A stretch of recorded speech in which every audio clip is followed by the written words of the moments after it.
Сайн байцгаана уу хүнд үзэгчтэй. Өнөөдөр манай фактоны төвлөрийн зочноор ноён Франсуа Валериан оролцож байна. Энэ хүн бол Transparency International буюу авилгын индексийг зохион байгуулдаг. Тэр байгууллагын дуузын дарга нь Франсуа Валериан. François Valérian Transparency International байгууллагын дарга. Политехникийн сургууль École de Mines de Paris сургуулийг төгссөн. Түүхийн ухааны доктор.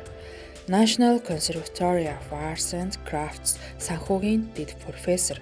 BNP Paribas эдийн засгийн тойм сэтгүүл болох Analyst the Mines сэтгүүлийн ерөнхий редактораар ажиллаж байсан.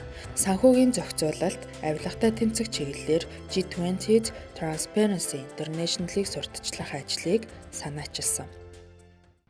Хамбогдвол хатан туулгуулын хөвөөндөх цэнгэг агаартай бүсэд байрлалтай.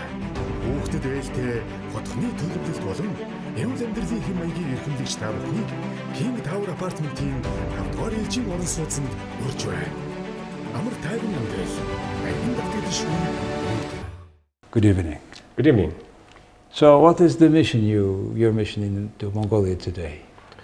Well, I'm very happy to be in Mongolia to visit and support our national chapter in Mongolia, Transparency International Mongolia, and also to meet with the partners of Transparency International Mongolia, with public bodies, with journalists like yourself. It is very important for us to have media freedom in as many countries as possible.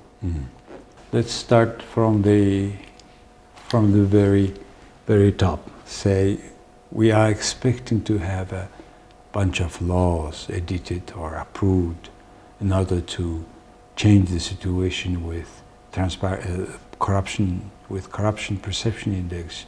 We keep staying very kind of in a law seat, back seat. We are today 33 by scores, and we are 121 out of 180 countries.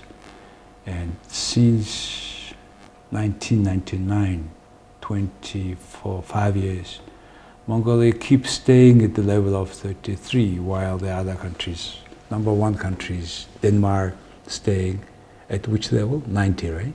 Right.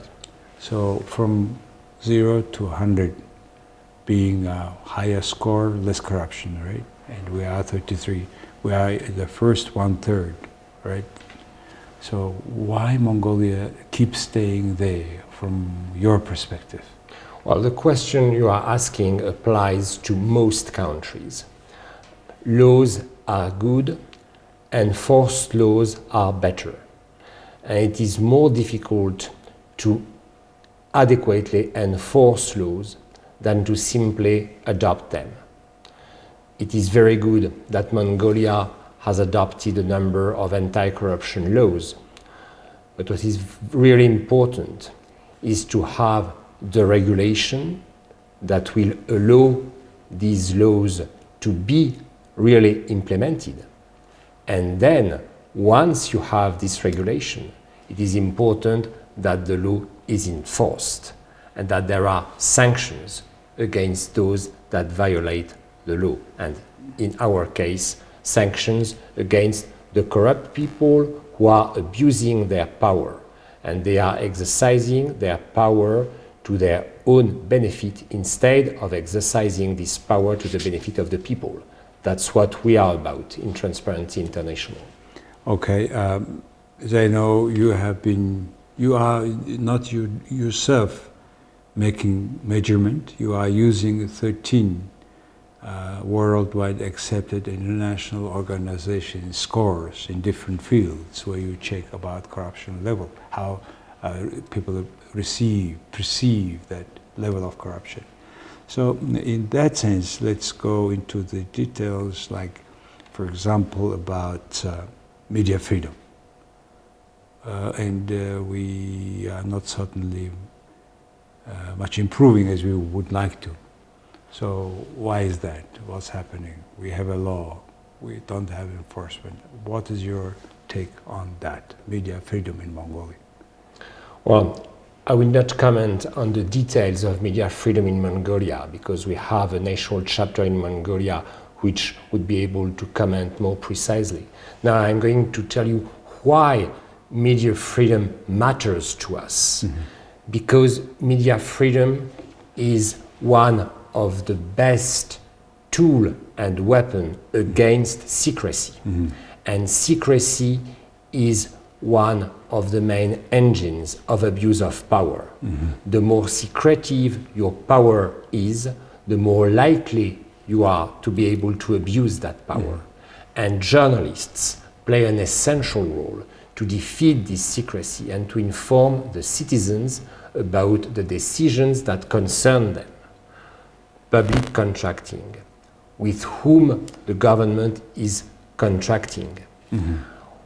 What is the budget? How transparent it is. Mongolia has just adopted its budget. So those things are crucial, but the citizens need to know what is decided in their name and will affect them. Things go in terms of public contracting, in particular budget, more or less goes in this country with a lot of awareness of the people. Recently, the law was, for the first time, budget law was refused or approved. Then it was vetoed by the president and then returned back to the parliament. And for the first time, it's happening in Mongolia, mostly because also they have opened the page way before. And we have a law by November 20, the budget to be approved, which this year has changed it. They have approved before that, but now again they rediscussed it recently in December already. I mean, what is the situation with enforcement of media-related laws in Mongolia? That's the major concern for us. And you have been meeting our speaker, right? Well, the chief of staff of the speaker, his main advisor. Okay. So what is your impression when Mongolia, for example, do the issue related to extractive industries? What are their concerns? What is their reaction? First of all, the extractive minerals should be a major chance and wealth for Mongolia, as they should be in every mineral-rich country. Those mineral resources have to benefit to the people at large. They can't benefit only to a few people or a few companies. This can't work like that. And it is the whole challenge of having a law on extractive industries transparency, as in every resource-rich country, and we are very happy to see that Mongolia considers a draft law on this topic. But on mineral resources, like on other topics, we need to know what the government is contracting about and whom the government is contracting with. It means that we need to know the public contracts. We need to know the licenses, the permits, their details. And when I say we, it is the people of Mongolia. So this has to be fully public. It is a public contract. Public contracts have to be published. That's one thing. And the other thing is that the citizens want to know more than the simple name of the entity that is benefiting from this contract. The citizens in every country want to know who's behind this legal entity. And one of the tools that are being used by corrupt individuals is to hide behind legal entities, so that the citizens need to have the information on who's behind the legal entities, the companies that are contracting with the government on mineral resources. What is that state in Mongolia? We are still awaiting a law on extractive industries transparency. We need to make progress on that front. This law has to provide for public contracts to be published, beneficial owners to be known to the public. That's the issue. We have been discussing about this draft in the law a long time ago. We are a member of this AITI, right? Right. Every Mongolia is fully published what they have budget had received from the mining companies. And mining companies, some of them are reporting, so they should be matching, which is not the case. And so how far our the government is committed to implement, to at least to discuss this law? Have they drafted already or not? Well, there are some drafts, but the sentiment of our national chapter in Mongolia is that all that takes time, and as you said, too much time. And what we've observed over the first 30 years of our collective existence as Transparency International, because we were founded 31 years ago, is that generally speaking, governments are very good in committing, promising, enacting laws. But now, more than ever, we demand action, we demand implementation, and we demand true transparency. And you were mentioning the Extractive Industries Transparency Initiative. That's a very interesting example. We are very glad that Mongolia participates in this initiative. But the purpose of this initiative is simply to reconcile the amount of money that is given by the companies to the government and the amount of money that the government is receiving from the companies. And in most countries, it takes years to reconcile those two amounts, which says a lot on the need, on the global need for transparency. And why does this matter to the citizens? Because that money is the value that the citizens should benefit from in terms of the mineral resources that are beneath their feet. And they need to know the amount so that they can ask for adequate use of this amount for public services, for public infrastructure, for access to health and education. And that's why Mongolia, being very much dependent on extractive industry, 95% of our export is almost consisting of extractive commodities. Still, all this law is not there, different drafts, but no enforcement. As a result, we see more inequality in society. Only a few companies, a few individuals, few families. Even some proverb is there, there's 30 families, etc. Is existing, and kind of without state system, state support, it cannot go like this very long. So what would the other countries would do? For example, does Kazakhstan has the similar law enforcement? There may be law, do they enforce it or not? Could you share some interesting, good example of changes that brought enforcement of this kind of laws? Well, this kind of laws have been enforced in a number of countries, but it's a general challenge that we have, what you describe, that inequalities are on the rise, whereas we should observe the opposite, and we should see this wealth really benefiting to the people. And the problem that we have is that there is a very important political interaction in the contracting about these mineral resources, that there is a risk of collusion, conflict of interest, corruption, that really prevents many countries from achieving this objective of reducing inequalities, promoting social justice with the resources that are being brought by these minerals. Okay, the next question I would like to ask you is, even in the developed democracy, the whistleblowing, and in particular protection of whistleblowers.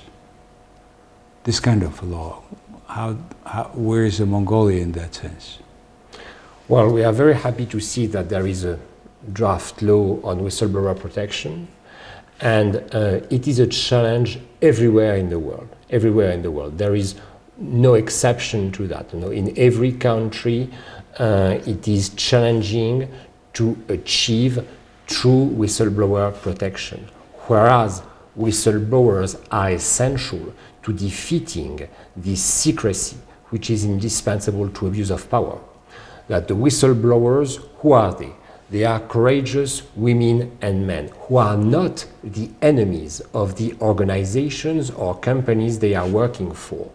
Quite to the contrary, they are individuals who once believed in the objectives of these organizations or companies, but they were disappointed because what they saw was abuse of power instead of realization of those objectives. So Mongolia is at the level of drafting?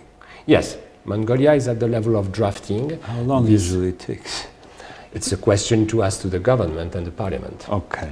So we are kind of covering part and parcels of the system which reduces corruption, which meaning that more wealth coming to the better life of the people, right? Right. So so we have so far Mongolia's drafting freedom of media freedom. We have, by the way, one-page law on media freedom, which is not completely, of course, full media freedom. So it's a draft. Extractive minerals, transparency, draft. Whistleblowers, protection, draft. And now, how about the political parties' law and its implementation in Mongolia? So here we don't have drafts, as you know, so there were laws that were adopted on political parties, parliamentary elections, so that's good.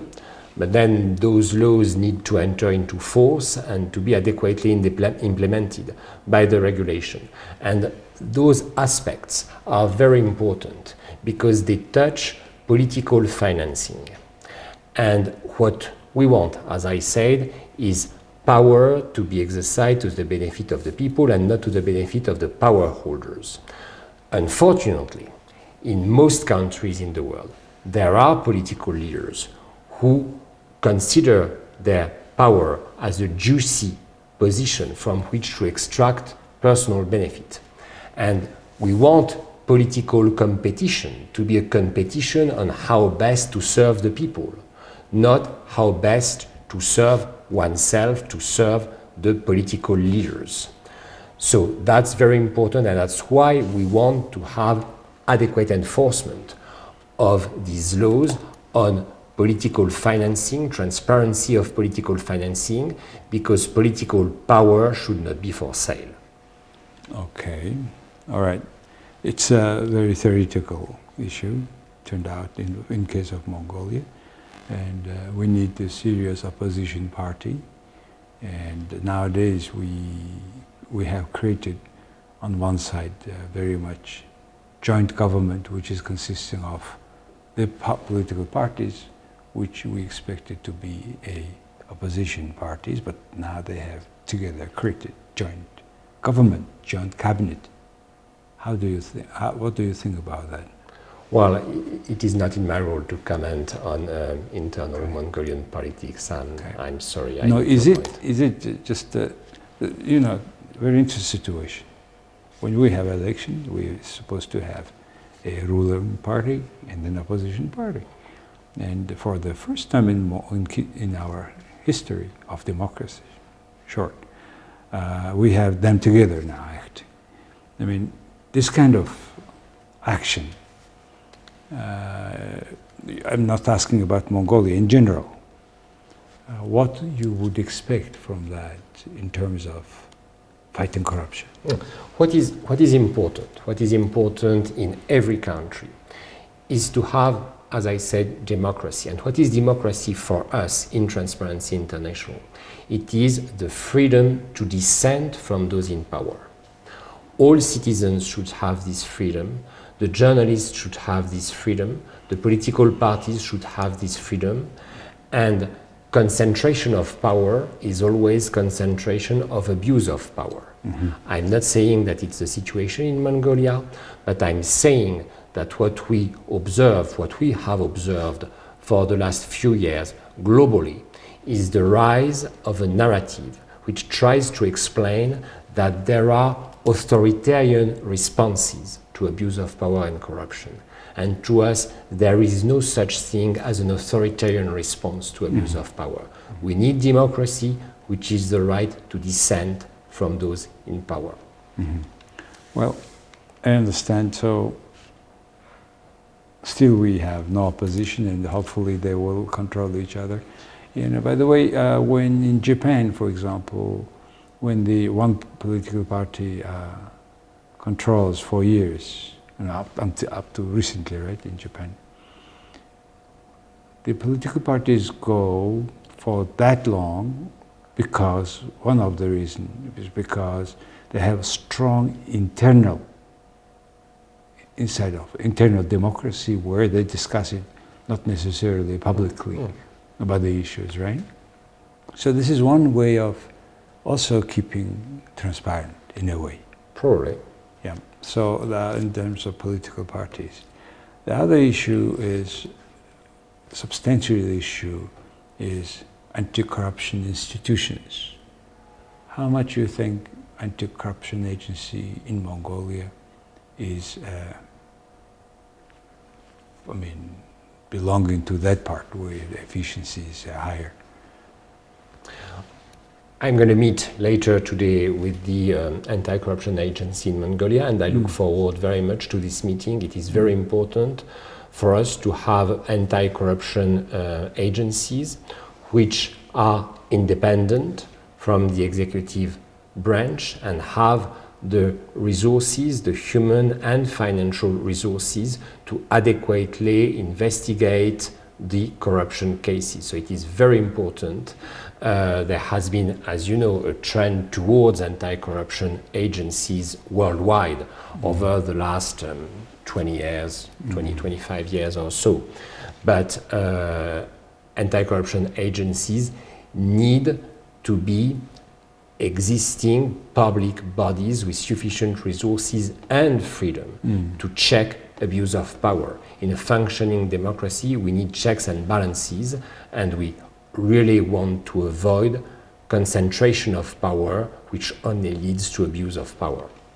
Yes, we need, but actually the situation in Mongolia, I think you will have more lights later on after your meeting, but all those components, what we have discussed, are still at the level of drafting just law, not the enforcement of those laws. They are not adopted, that's why no enforcement. However,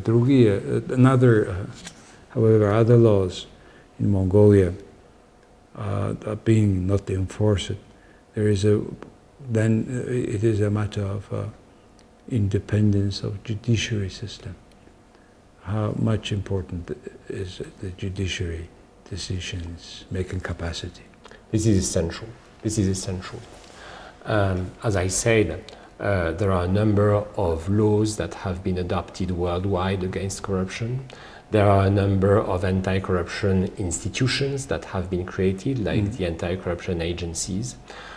But the judiciary system is there to enforce all that.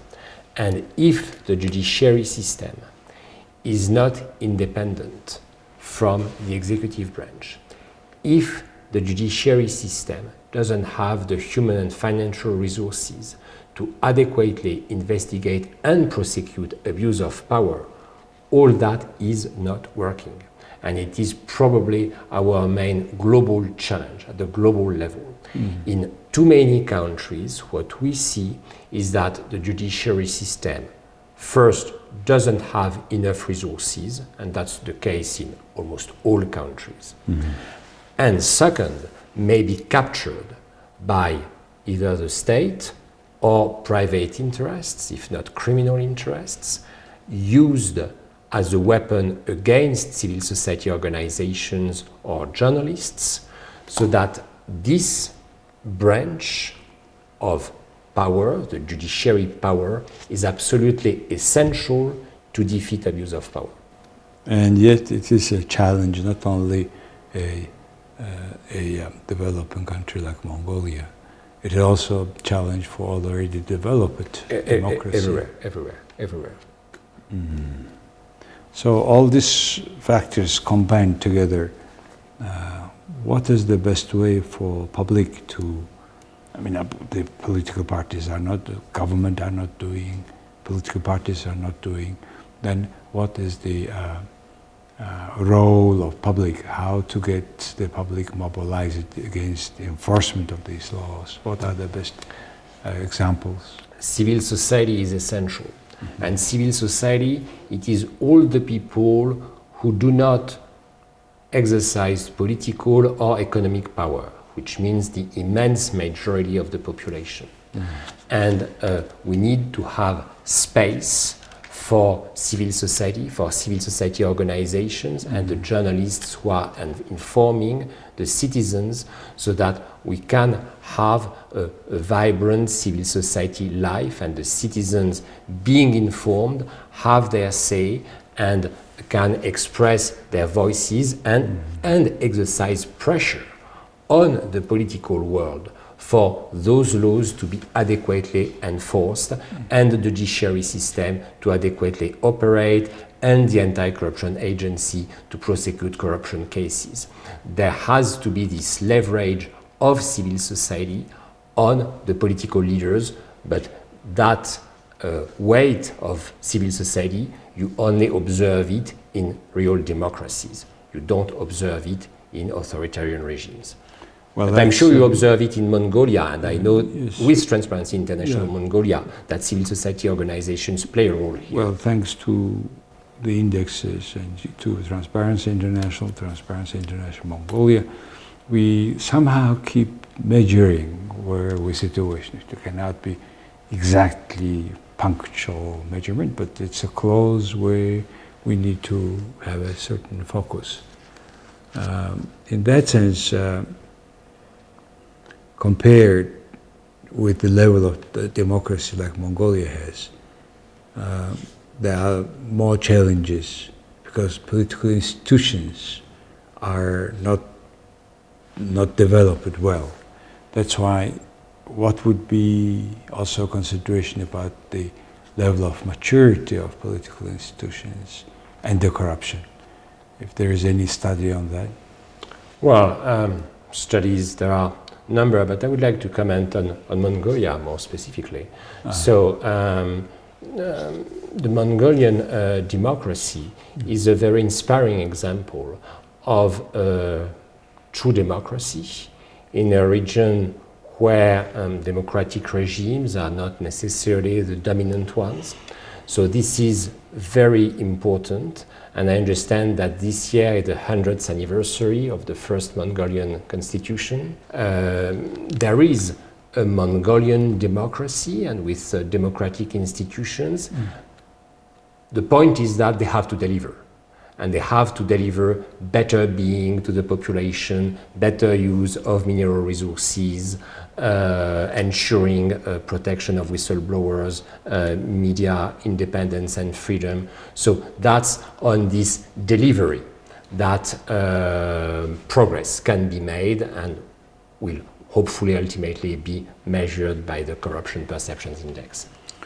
Very much so. Thanks to this CPI, we see where the government is, where the public is, where the related institutions are, etc., which gives certain facts to discuss. So how do you see, you have the global corruption barometers, also major countries. In that sense, Mongolia, how is doing?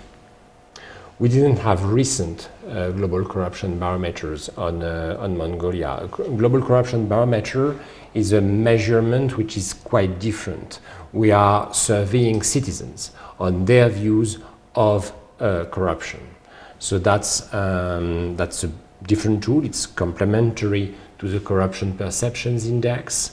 It is something that we could envisage to do, but unfortunately it is costly, because for the corruption perceptions index we are simply calculating an average across different sources, as you know, and the global corruption barometer we have to pay the people who we interview, the citizens on the field and in the country. So that yes, we could do that again in the future, but yeah, we need to have the means to do that. Should not be big discrepancies between two. They are not exactly measuring the same thing, but it's important to compare the results that are being given by the two, because one index, the corruption perceptions index, measures how corruption in public sector is perceived by international sources, whereas the global corruption barometer provides the perception that the citizens have in the country about the levels of corruption. But the comparison between the two is obviously very interesting when we can have both tools in one country. We have been now discussing the legal framework mostly, which are in a way a lot to do in Mongolia in the future, because many laws are at the level of drafting. However, technical changes, what's happening with IT, revolution, etc., there is certain tools called some e-government, for example, which separates people to people, face to face relations. Now, people face to computer. Will it have certain substantial impact on the level of corruption, and where are the good examples? Progress in e-government is interesting because, first of all, let's address it in a positive manner. It can increase the level of interaction and mutual information between public and government through platforms where public contracting is being published, where decisions are being published proactively, like websites of the various ministries. So it's something on which, for example, we are working in Pakistan, proactive disclosure of information. But you also have this reduction of human interaction, which is obviously a reduction of the corruption risks. I'm thinking of what Kenya has been doing in Africa on e-government and this reduction in the interaction. So that digital tools, generally speaking, are tools in the fight against corruption.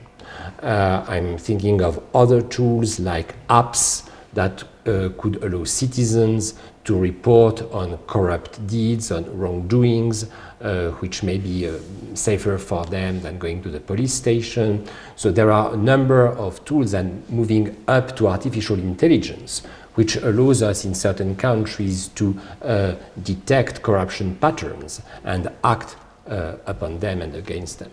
That's one of the aim of Mongolian Digital Economic Development Ministry, where they have encouraging and being responsible for certain public service sites, which is useful now. We can use it through phone application, and hopefully it is, now there is certain studies going on that, but hopefully it is also helpful, along with other institutions we have been talking, good for combating corruption. Well, so what would you tell the Mongolian public in order to fight better, for better result, to fight corruption? Ask your political leaders to enforce the law. A very good point. Ask your political leaders to enforce the law. Well, that's what the people are doing it individually or with a small group. I think at certain level, people to go and demand altogether. Then I think it will be more enforcement than the laws. Well, thank you very much, François. Thank you very much for the invitation. Thank you. Thank you. За, үзэгчдээ өнөөдөр манай de facto нэвтрүүлгийн зочноор Transparency International олон улсын байгууллагын дарга нь, туузынхын дарга нь Франсуа, Валериан орцлоо. Сэлгэр уужим орон зай. Хараа баясгах үзэмжид харууц. Цэвэр агаар тав тухтай орчин. Тансаг давтагдшгүй өнгө төрх. Таныг илэрхийлэх төгс хийцлэлтэй King Tower. Тавдугаар элчийн орон сууцны загварын байранда та бүхнийг урьж байна. King Tower Apartment.